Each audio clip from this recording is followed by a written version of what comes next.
Assalamualaikum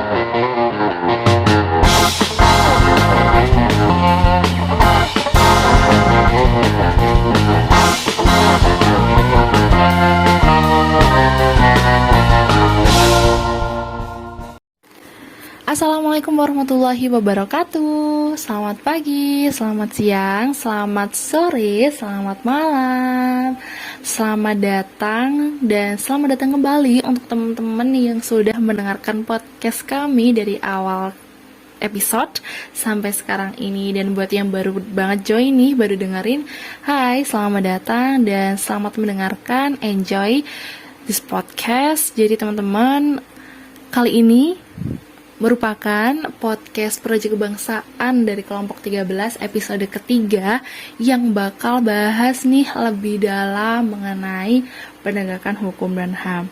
Kalau di episode pertama sebelum kita mulai, aku ingatkan dulu buat teman-teman yang sudah mendengarkan, kalian bisa banget untuk langsung join dan mendengarkan podcast episode kali ini.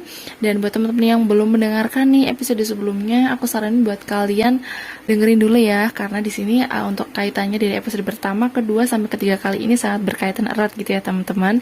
Jadi di episode pertama kemarin kita udah bahas nih ya pengertian penegakan hukum dan HAM. Kemudian di episode kedua kita juga udah bahas mengenai lembaga apa saja sih lembaga penegak hukum dan HAM yang ada di Indonesia. Kemudian di episode ketiga kali ini kita bakal lebih bahas mengerucut nih mengenai bagaimana sih alur penerimaan pengaduan. Dalam artian di sini ketika teman-teman ingin memperoleh keadilan, ingin memperoleh perlindungan, bagaimana sih alurnya untuk bisa melakukan hal tersebut gitu ya. Karena teman-teman tidak bisa dipungkiri ya bahwasanya sebagai salah satu alasan kenapa kami membuat proyek kebangsaan kali ini, karena memang akhir-akhir ini banyak sekali ya kami menyadari bahwasanya banyak sekali tindak-tindak kekerasan, entah itu kekerasan seksual dan kekerasan yang lainnya itu dianggap sangat marak gitu teman-teman yang ada di Indonesia. Oleh karena itu kami berharap dengan adanya Proyek Kebangsaan kali ini bisa sedikit membantu, ikut kontribusi kami dalam membantu pemerintah untuk membantu teman-teman nih ketika memperoleh permasalahan ini gitu ya teman-teman. Jadi untuk alur penerimaan pengaduan sendiri ini kami berdasarkan mengikuti sumber dari Komnas HAM sendiri ya teman-teman. Jadi di sini yang pertama banget yang harus teman-teman siapkan itu adalah tentunya berkas pengaduannya. Untuk berkas pengaduannya sendiri ini biasanya terdiri seperti nama lengkap pengadu, kemudian alamat rumah, alamat surat apabila berbeda dengan alamat rumah, kemudian nomor telepon, tempat kerja atau rumah, nomor faksmil apabila ada, kemudian rincian pengaduan, yaitu apa yang terjadi, di mana, kapan, siapa yang terlibat, nama-nama saksi, kemudian adanya fotokopi beberapa dokumen pendukung yang tentunya berhubungan gitu ya teman-teman dengan peristiwa yang diadukan, kemudian ada fotokopi identitas pengadu yang masih berlaku tentunya ya, seperti KTP, SIM, paspor, dan lain-lain. Kemudian ada juga bukti-bukti yang menguatkan pengaduan nih, itu sangat penting ya teman-teman. Kemudian jika ada institusi lain yang kepadanya telah disampaikan pengaduan serupa, itu apakah sudah ada upaya hukum yang dilakukan atau tidak gitu ya. Kalau misal sudah dilakukan pengaduan gitu, tapi kalau memang tidak dilakukan pengaduan ya berarti tidak perlu gitu ya teman-teman.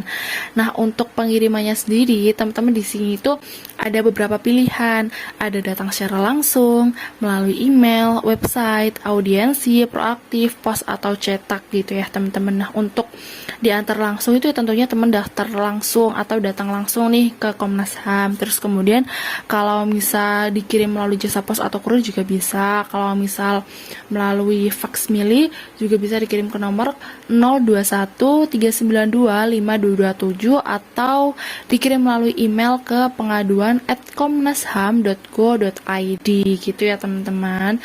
Nah kemudian gini, kalau misal berkas pengaduan udah dikirim, teman-teman nanti di sini akan dibantu oleh petugas administrasi pengaduan tentunya. Dari sini dicatat terlebih dahulu nih mengenai berkas pengaduannya. Kemudian setelah itu akan dianalisis nih pengaduannya. Nah, setelah analisis ini terdapat dua kemungkinan nih antara berkas pengaduan baru sama berkas pengaduan lanjutan.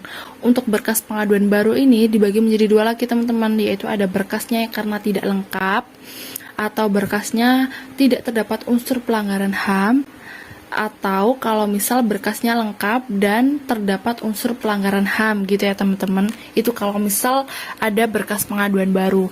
Kalau misal berkas tidak lengkap atau tidak terdapat unsur pelanggaran HAM, ini juga terjadi dua kemungkinan teman-teman, berkas tanpa identitas yang jelas sama surat tanggapan pengaduan gitu.